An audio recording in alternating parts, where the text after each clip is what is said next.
I want to thank you all for joining us today for the kickoff of our Equitable Transit-Oriented Development, or ETOD project. My name is Anna Lan, and I'm the ETOD project manager at Capital Metro. We really look forward to collaborating with you this morning. I know everyone is very busy, so we extra appreciate you taking the time to participate and engage with us. Just for some general housekeeping, we have live closed captioning available in English.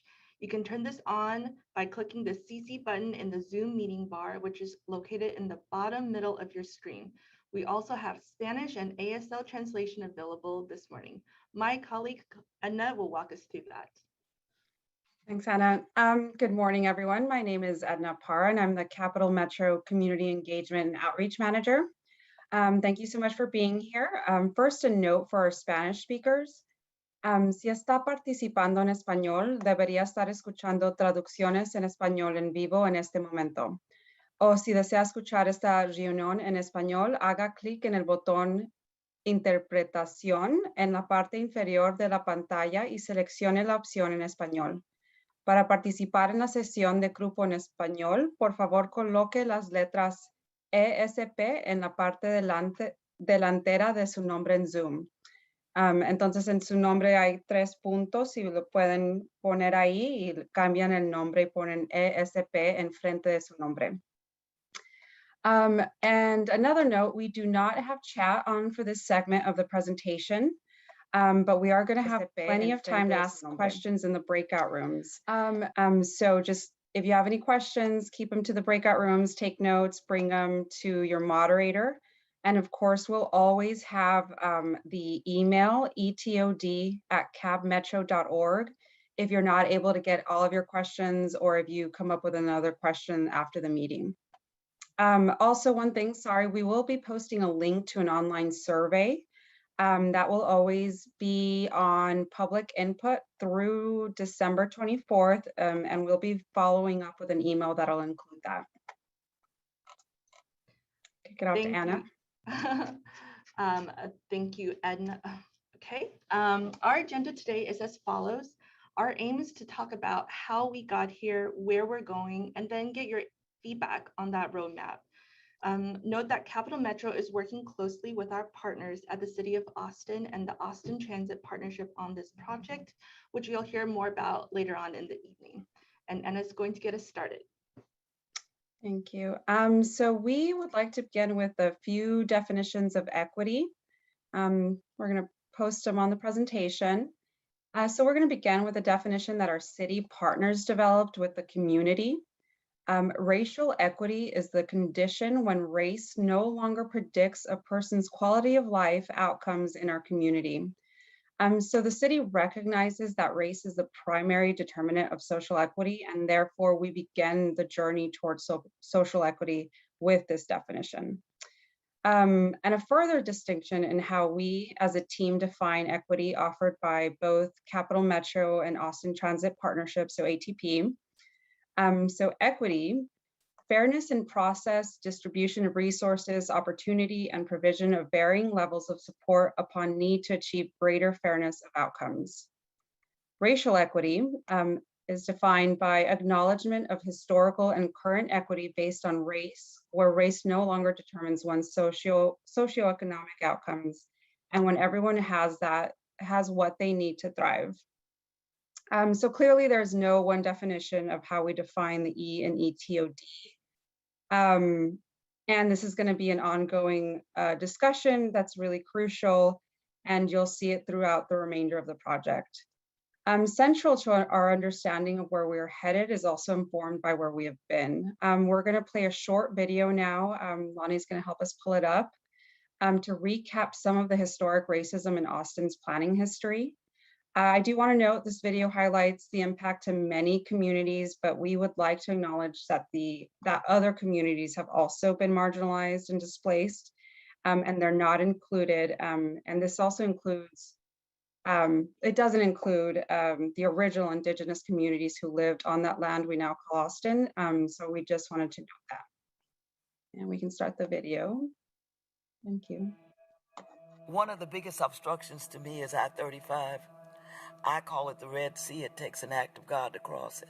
In the late 1920s, the city council decided that we're going to pass an ordinance that every person of African descent who desires to have water, if you wanted to have utilities, you had to move to East Austin. If you bought a house in a quote-unquote white neighborhood, they wouldn't turn the electricity on. When we first got here, we learned that incinerators were in the East Austin area.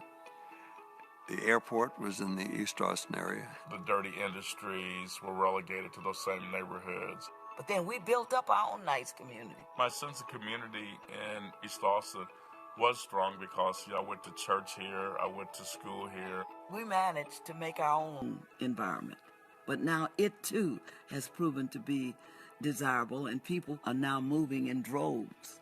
The price for raw land has gotten expensive, for existing houses has gotten expensive. We say we don't mind sharing.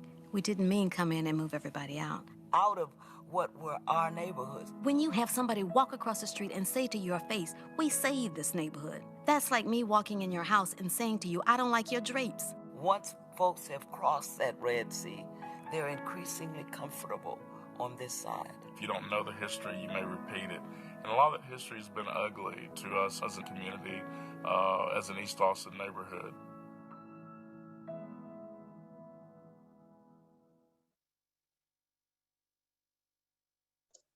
Thank you, Ani. So yeah, as you can see, transportation, of course, played a huge role in furthering the economic and wealth divide. Sharmila is going to walk us through the components of our community's next big moves in planning transportation investments so that we can discuss how all this comes together. Before I pass it on to Sharmila, I failed to mention that if you need ASL interpretation, if you could please pin that speaker to your screen. I missed that part in the beginning, so thank you. And I'll pass it on to Sharmila now. Thanks, Edna. First of all, thanks everyone for joining again this morning, for joining us in this important project, the first public engagement event for ETOD. My name is Sharmila Mukherjee, and I'm Capital Metro's Executive Vice President for Planning and Development. So you've all seen the video and the unintended and intended, in some cases, the impacts of previous transportation decision. And now let's begin by understanding what we are trying to achieve through better planning for both Project Connect and the Equitable Transit-Oriented Development Project in supporting Orange and Blue Line for Project Connect. So 2019, as you can see on the slide, the population has grown from 2000 to 2020. Austin population doubled, and it's projected to double again by 2040. So population is compounding, development pressures intense, and City of Austin has also been planning for its growth. Next slide. City's leadership voted to adopt Austin's Strategic Mobility Plan in 2019. And ASMP, as we typically refer to it, set out goals to reduce auto dependency, to address congestion issues on Austin roads, and also to have better, more sustainable, equitable Austin. The goal is to reduce total percentage of people who drive alone by about 25%. ASMP also aims to accomplish this by 2039 through mode shift. And that is essentially encouraging more people to use other modes of transportation than driving alone for either some or all of their trips. But how do we achieve such a bold mode shift? Through biking, walking, and other transit investment that can make transportation choices, this other transportation choices, viable and attractive to our customers. So the companion piece for that is, it's the development side. It's by creating walkable, transit-oriented community where that is actually possible. Next slide, please. And many of you are very familiar with Project Connect. It is the comprehensive transit network with 2 light rail, that's Orange and Blue lines, a downtown transit tunnel, an expanded bus network with 4 Metro Rapid projects in the initial investment sequence, and Park and Ride, to just name a few of those key components. Now, next slide, you would see how this generational investment, this absolutely transformational transportation investment that Austin voters voted for, it also has some potential for unintended consequences. And our ETOD project is essentially to get ahead of that planning process. So you see now this Project Connect transformational investment plan on the backdrop of communities that at high risk for displacement. And this is from University of Texas Uprooted project that City of Austin has used in their planning analysis. We can easily see the need for planning to improve access to opportunities for better transit, expand housing choices, expand affordable housing options, and try to get ahead of a problem that already exists in our community, and it's intense for our most vulnerable communities that are at high risk for displacement. Next slide, please. So what are we doing about it? We're coming together, as Anna mentioned at the onset, that we're working on a process. It's a cohesive planning effort where 3 parties, City of Austin, Housing and Planning Department, Capital Metro, and Austin Transit Partnership are coming together to collaborate at this early stage of the study to complement each other's respective charges in reaching our goals and objectives and the broader goals of having more sustainable, equitable transit and land use plan. So with that, I will pass it on to Edna, who's going to talk to you about how we are engaging the public and our stakeholders in this process. Edna? Thank you. So I'm going to talk about 2 initiatives today that we're using for this project. But before that, I want to talk about our general approach and how we need your voice today to get the word out, or also just let us know what works best for you and your community and what we need to do to change our approach if that's happening. Just general approach, of course, we're having these larger meetings with 2-day options to accommodate different schedules. Virtual meetings are proving to be successful at getting the most attendance, but we're also looking into in-person meetings or events. And those would be smaller in-person meetings or events at different groups, like we go to you, we go to different groups that you're suggesting, and we really want to reach diverse audiences. We're also doing regular one-on-one meetings with stakeholders and engaged community members. And of course, there's social media posts. We want to post those on a regular basis. And if you happen to see one, and if you want to share it with your network or organization, that would really help amplify our efforts. So any reposting is welcome, or if you need other materials, just let us know too. Other forms that we're doing newsletter, emails, media, town halls, Univision town halls. Plus, we're open to other ideas. So if you have one, please share in your breakout room today. Different things we're doing and different approaches would help us in this project and all community engagement projects. So now for the 2 big initiatives, we have involved the Community Advisory Committee, the CAC, to get their input on the process. The City of Austin, Capital Metro, and Austin Transit Partnership created an advisory committee, the CAC, to advise all 3 partners on topics related to equity and Project Connect. So that includes efforts to curb displacement along the Project Connect system. The CAC also helps advise what transit supportive anti-displacement tools and strategies the city should deploy. They support community involvement and communications during the Project Connect environmental process. And they're helping design features of the system, particularly those that are intended to serve people with disabilities or people who need to use the system in different ways. So they're going to be a very important piece of this ETOD process, and we're very grateful they're involved. The second initiative is a program called Community Connectors. In this program, we are trying to recruit up to 10 residents who will help us understand the priorities of historically underserved communities. What we'll do is equip and train the community connectors to raise awareness of the ETOD study and document feedback. We have more information about this program, the application, details, contact info. It's all on our web page. And I think we posted it earlier, but that is capmetro.org www.projectconnect.com/ETOD. So if you know of anyone, if you want more details, if you want to apply yourself, please visit our link and apply today. The applications are open. And those are the two initiatives, and I'm going to pass it on to Stan.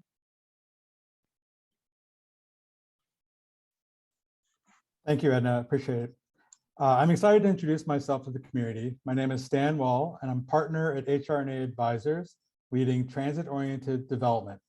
I am the project manager leading the consultant team, and my practice at HRNA focuses on supporting communities and implementing transit and TOD projects throughout the country. Before becoming a consultant, I led real estate and station planning for WMATA, Washington, D.C.'s regional transit agency. I want to start off by talking about where we are going, and first opening with a definition of TOD. Transit-oriented development, or TOD, consists of pedestrian-oriented, compact, mixed-use development that is centered on quality public transit. We have an example here on this slide of one of Austin's best-known TODs, Plaza Saltillo on the Red Line. TOD reduces the need for driving by creating neighborhoods with convenient access to activities and destinations connected by transit. The principles of TOD are consistent with federal requirements and the objectives of Cap Metro and City of Austin to promote environmental sustainability and inclusive economic development. In many places, growth around transit, next slide please, growth around transit has resulted in displacement of nearby vulnerable communities, both residents and local businesses. Businesses face challenges from both rising rents and changing customer bases amid an influx of new residents. These risks extend to local nonprofits and community facilities. In this way, traditional TOD has become a victim of its own success, attracting private investment, but accelerating rent growth in existing properties. Impacted communities are often low-income households without access to a vehicle, and communities of color, the exact populations that benefit most from transit. Displaced communities can lose access to the transit connectivity that they depend upon. Next slide, please. Cap Metro's proposed transit corridors traverse socioeconomically diverse neighborhoods across the city of Austin. This transit investment offers a generational approach to connect residents to jobs and amenities. However, increased market investment will likely heighten existing challenges of housing affordability and income equality, which are enormous in Austin.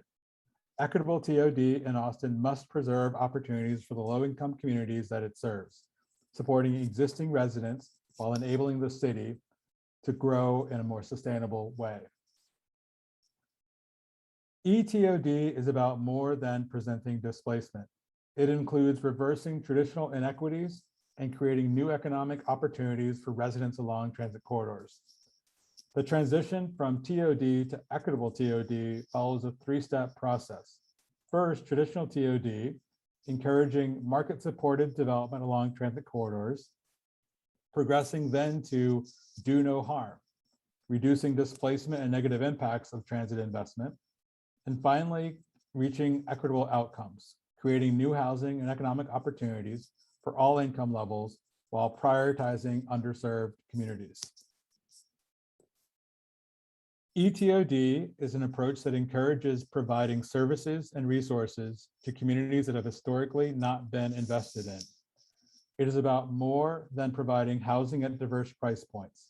It includes other key goals, such as creating jobs, supporting small businesses, and improving public spaces. Other cities have recognized the challenges of traditional TOD and have advanced a variety of equitable TOD strategies. In Seattle, Sound Transit supported affordable housing and services for LGBTQ seniors in Seattle. After acquiring land parcels close to the station, Sound Transit provided a $6 million property discount to Community Roots Housing, a nonprofit developer that will build an 8-story mixed-use development called Pride Place. It will offer 118 units for low-income seniors, earning 30 to 60% of area median income. That project is expected to break ground this fall. In Chicago, the Chicago Transit Authority created an ETOD mapping calculator to calculate the socioeconomic impact of proposed affordable housing development in areas of Chicago with ETOD incentives. This tool allows city officials, developers, and community members to visualize the estimated benefits and trade-offs involved in ETOD projects. In doing so, the calculator helps the city to articulate its ETOD objectives and facilitate an informed dialogue with the community about future transit investments. In the city of Raleigh, we had a chance to work with the city to help them in recognizing the potential for upcoming BRT to enhance mobility and spur development, while also the risk of putting gentrification pressures on long underinvested communities. The city therefore undertook an ETOD study process to ensure that the city's ongoing growth would capitalize on their transit investment in walkable neighborhoods while mitigating widespread displacement and other negative consequences. HRNA helped to create this plan, which includes a mix of policies, tools, and design solutions to guide ETOD along the proposed BRT corridors.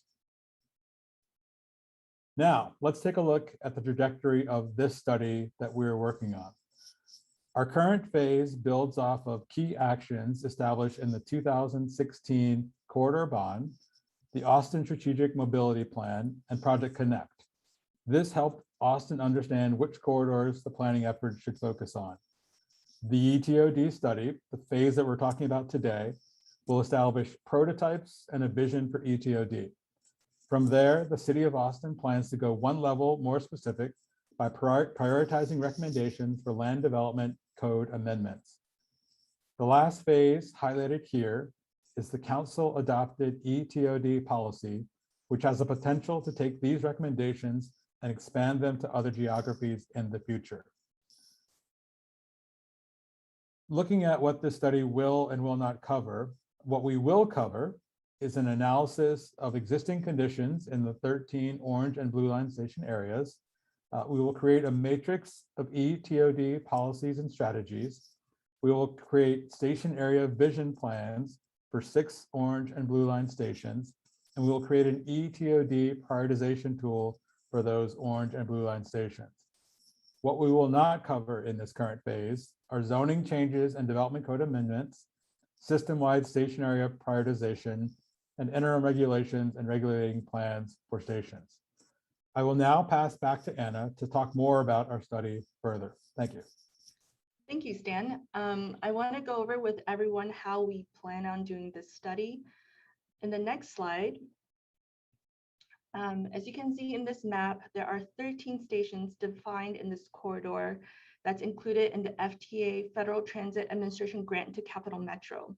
And this is the area that will be focusing our efforts and seeking understanding of geographic specific priorities. And as Stan mentioned, the city may opt in the future to expand the area in future studies. Next slide, please. So our very first important step is to identify the communities that are most at risk for displacement. And throughout the entire duration of the project, we'll be reaching out and conducting meetings with these folks to understand what their priorities are and concerns are for their neighborhood, and also have some discussions around trade-offs and benefits. Ultimately, we really hope to incorporate their feedback that will help inform our policy decisions and recommendations and solutions going forward. Next slide, please. There are 6 elements in our study area, and they span roughly about the length of a year. To understand where we need to go for our recommendations, which are policy recommendations, station area vision plans, and the TOD priority tools, we really need to understand our existing conditions along the transit corridor, as well as key lessons learned from other cities around the country. The element highlighted in blue that you see is the glue that kind of binds us all together through this project, which is the continuous community engagement. Next slide, please. This is our project timeline. Duration is about a year, and it reflects the 6 elements that we've seen in the last slide. Each element kind of help informs the next. So for example, The case study and the existing condition helps inform the station area plans, which then also guides the priority tool update. And throughout the entire process, we have community engagement throughout, and it's divided into three key major stages. And right now we're in stage 1. Now I'll pass it back to Edna, who gets in the really fun part of the public input. Thank you, Anna. So now we're going to get some feedback started. I'm going to ask a series of questions on menti.com, and we want to know your responses in real time.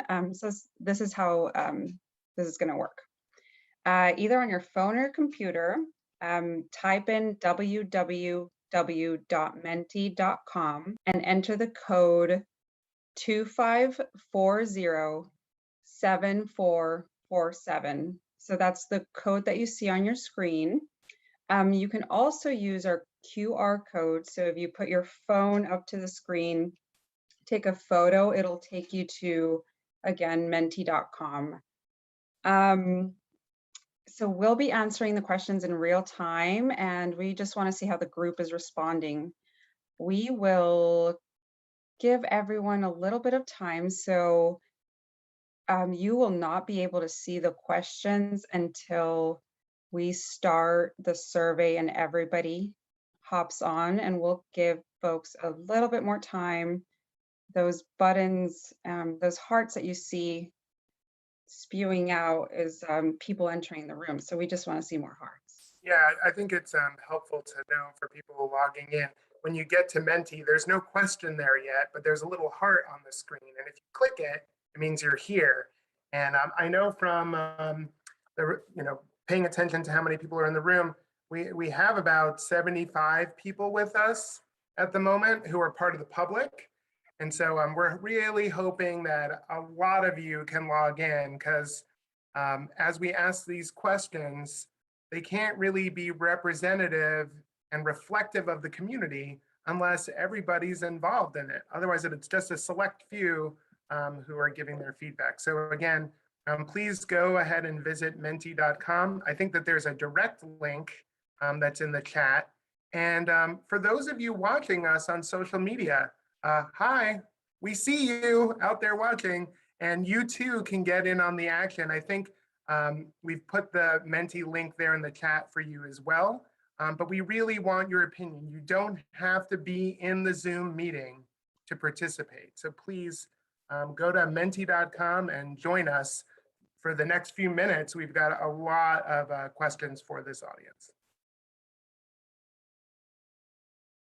Yeah, so right now you should still see a heart, and give it about 20 more seconds, see if anybody else joins us from social media. We'll start with our first question.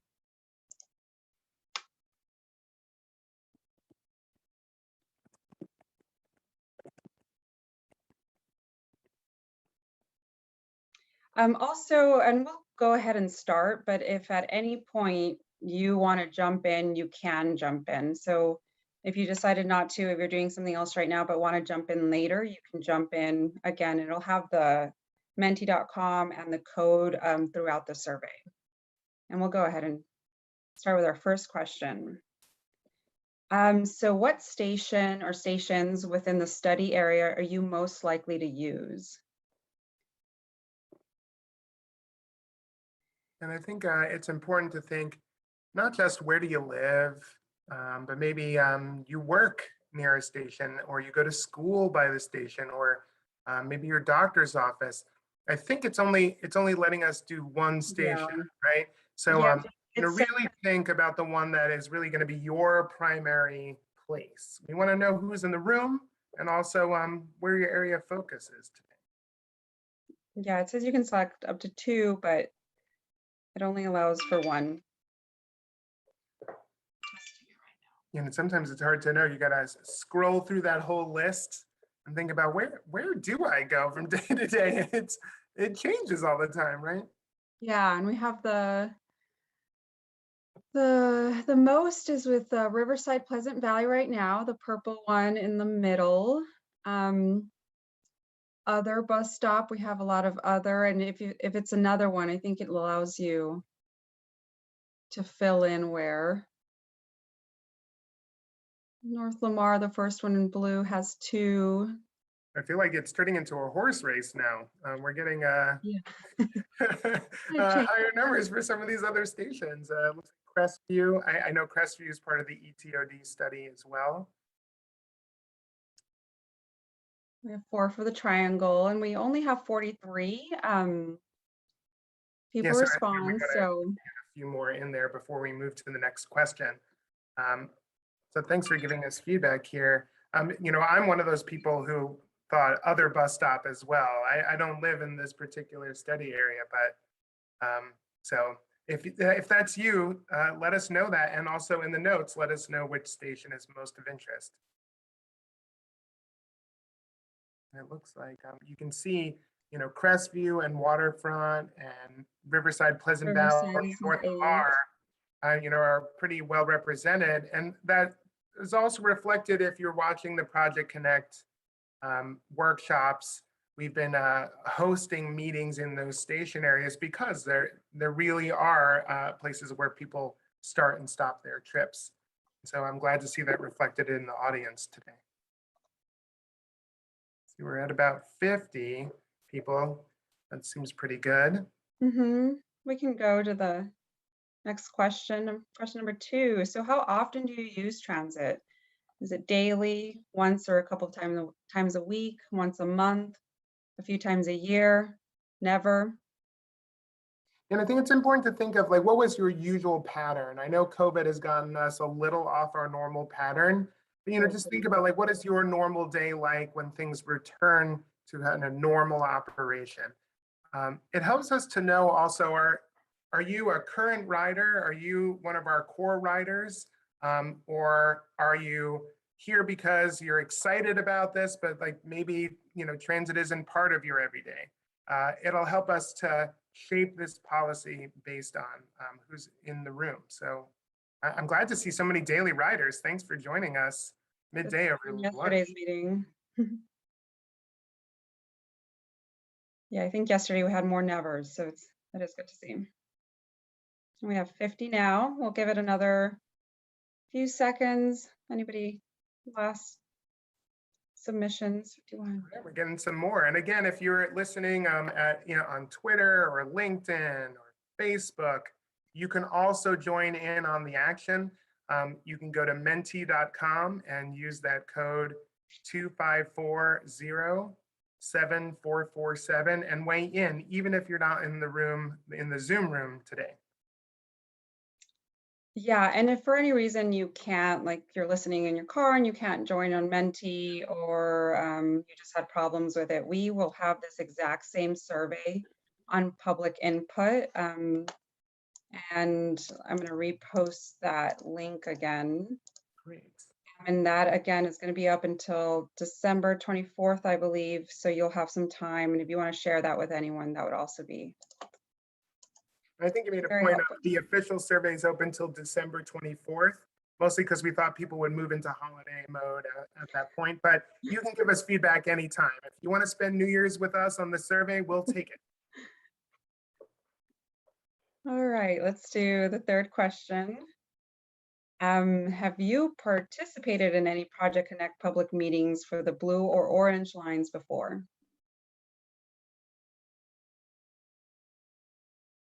More yes than no's.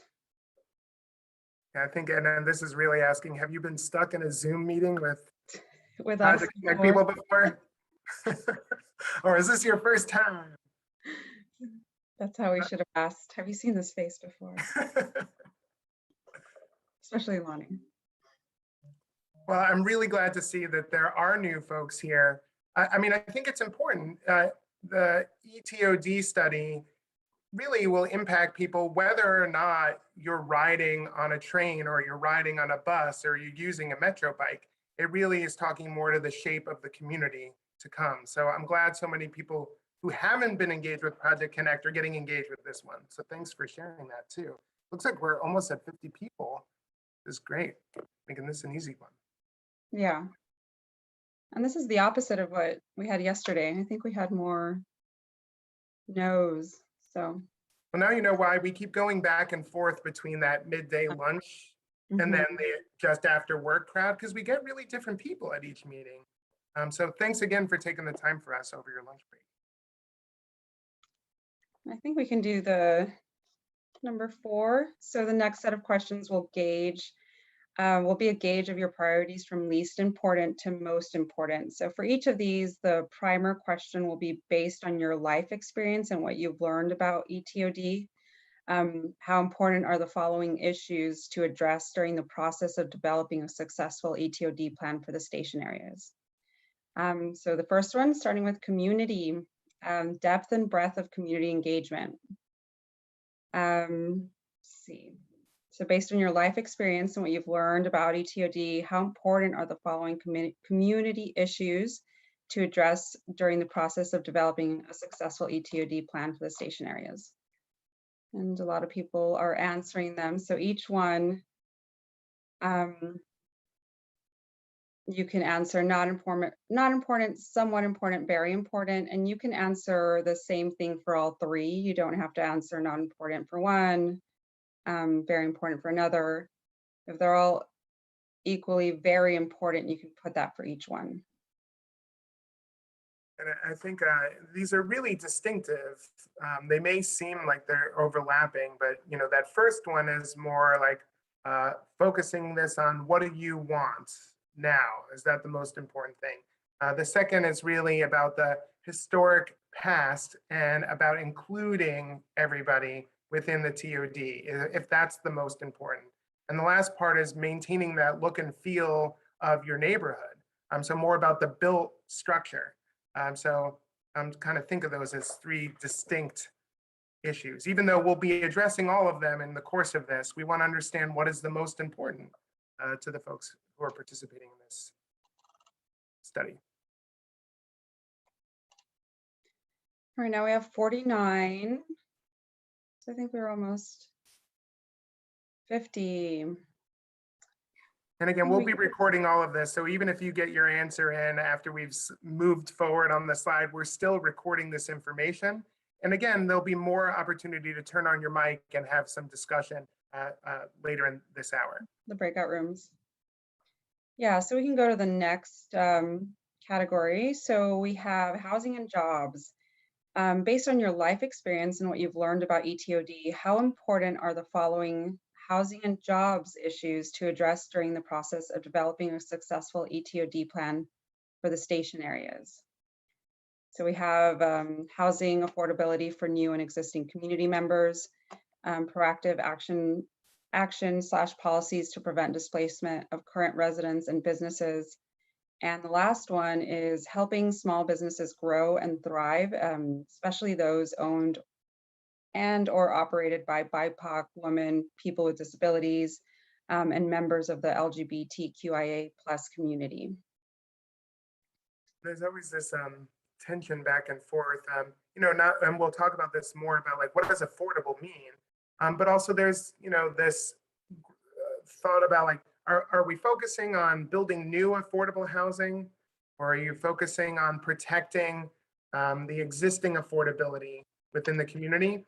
And then, those first 2 are very much about the housing piece. The last one's really more about the businesses and places that make your community unique. It's really hard when you have to pick one, right? I'm glad that you can rank all of them. Yeah, and in this one, we only have 43 so far. This one's a little bit harder.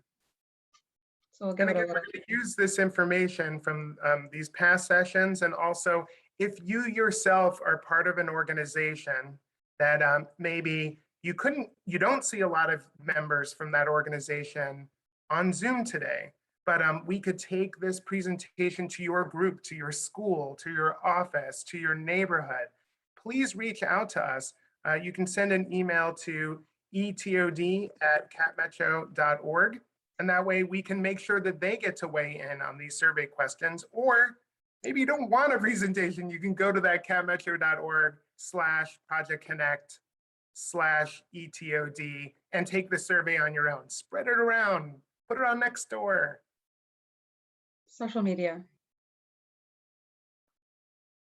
All right. Story. All right, so we have 49. Yeah, we have 50 now. I think that's it's been our average. We'll move on to the next one, mobility and services. So based on your life experience and what you've learned about ETOD, how important are the following mobility and services issues to address during the process of developing a successful ETOD plan for the station areas? So this one has 5. I'll go through them. This will take a little bit longer, but transit options to help me move around without a vehicle, making walking, biking, and public transit easy and convenient options for getting around, having access to parks and open spaces, enhancing community health through access to services and opportunities, so schools, clinics, grocery stores, quality childcare, anything else that falls into that category, having access to a variety of employment choices.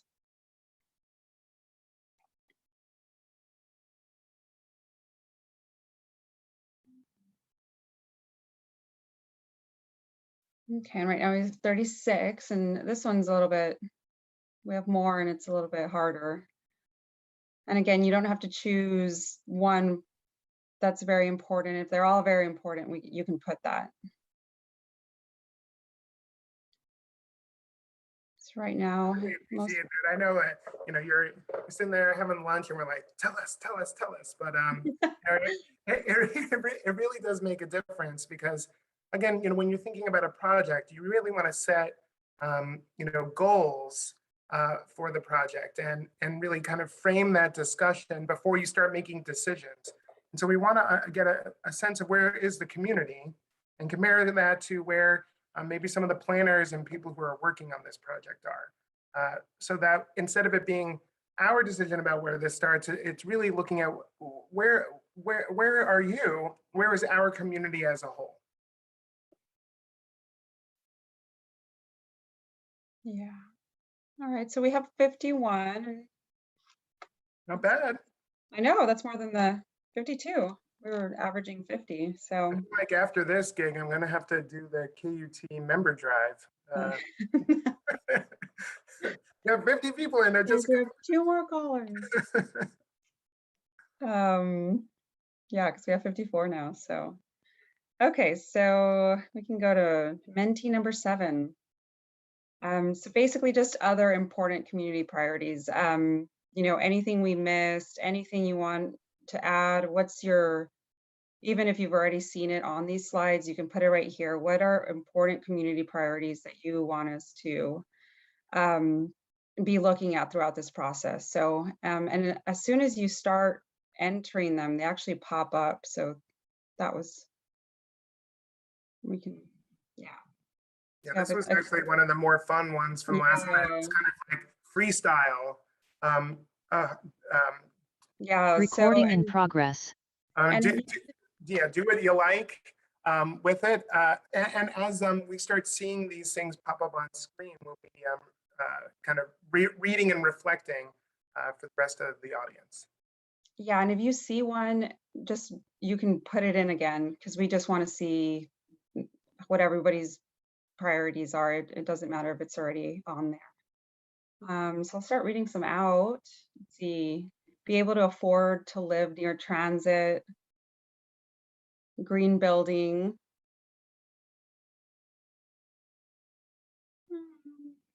affordable housing for all income levels, ranking voices or weighting voices by proportion in the community. So recognizing wealthy people are more able to get to meetings, poor people and renters are heard less.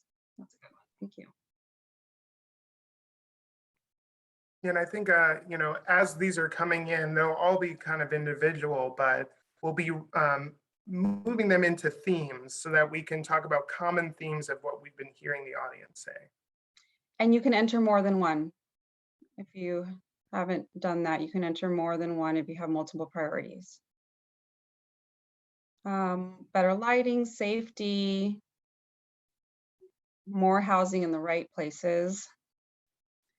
Related to zoning, that sounds like it's not included in the study, but understanding how the amount of parking provided or not will affect everything.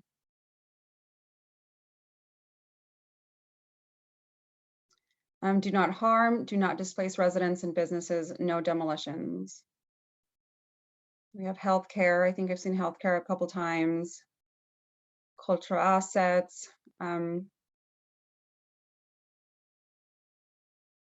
Ensuring that all types of people have access and would want to live in these communities. Real diversity. Cultural assets, that's an ongoing theme. And right now we have 72, so, and again, you can keep adding them on. I don't know for everybody out there, but we really appreciate you taking the time, just thinking if there's anything that you wanted us to know going into it. This is your moment to like get that reflected in writing. And that way it's part of the work that we're doing, and it'll be part of setting the tone for how we move forward. We're at 86. Maybe we can get to 100. But also we don't have to force it. So, urban heat islands. I'm going to have to ask the team what that is after. Well, you know, yeah, I mean, urban heat island effect is really when your built environment causes a lot of light and heat reflection. And so your cities are hotter than the outlying area. And we try to address that in a lot of ways, including things like trees and shade, as well as many other strategies. I didn't know that. Ability to take transit to the airport. Affordable housing for all income levels, keeping the culture and look of the neighborhood, no displacement through eminent domain, efficient parking. Constant transit, more green, less pavement, good design. We have 109, so I think we'll give it about 10 more seconds.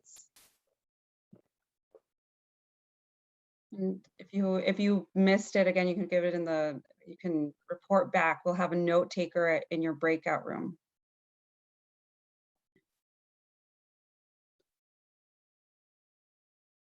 Actually providing valid community. Oh, it's cut off. Cheap transit, landscaping, healthcare again.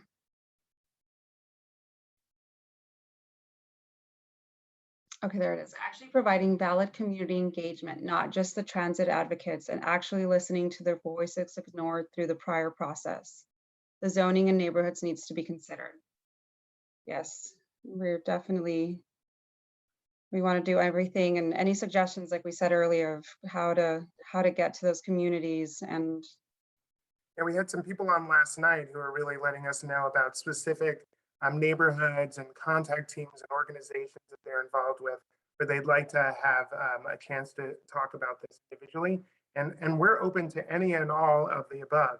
A lot of times it's hard to reach people because, you know, we need to know where everybody is, but also sometimes when you get a request from the Project Connect team, it's different than when you get a request from a neighbor to participate. So you're just as much a part of the outreach effort as anybody who's on screen today.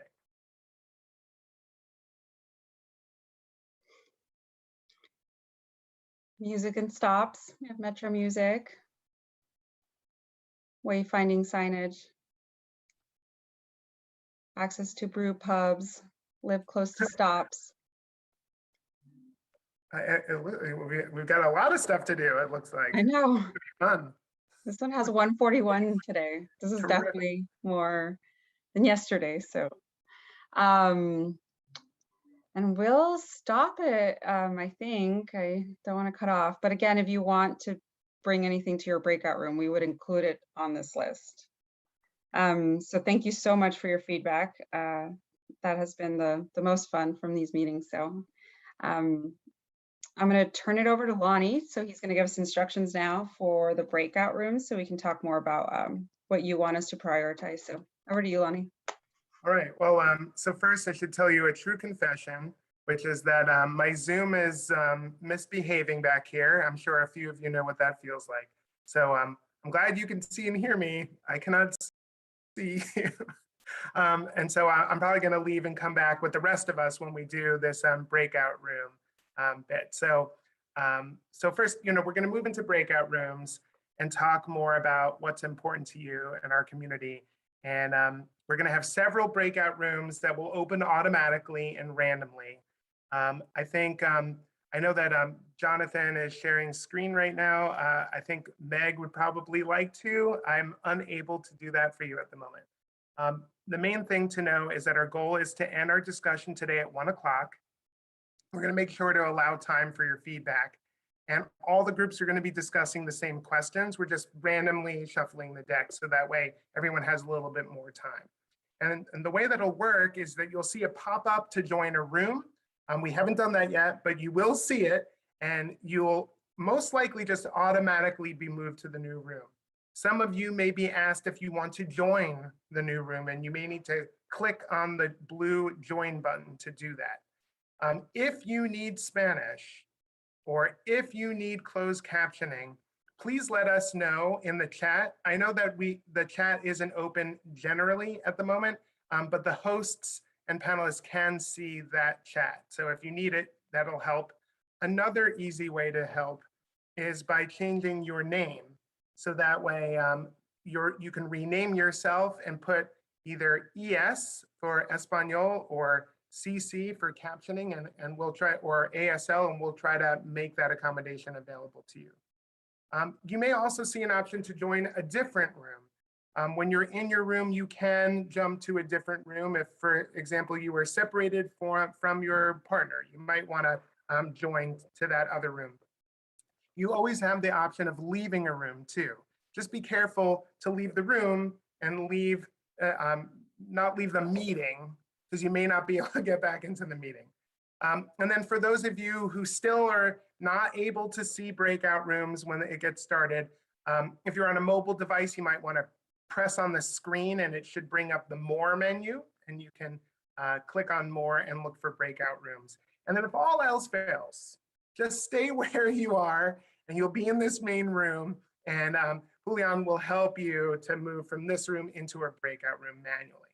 Okay, so with all of that said, I think I'm going to leave right now. Somebody's going to become the host and try to open up chat, but if not, I'll be back in the meeting in just 1 second.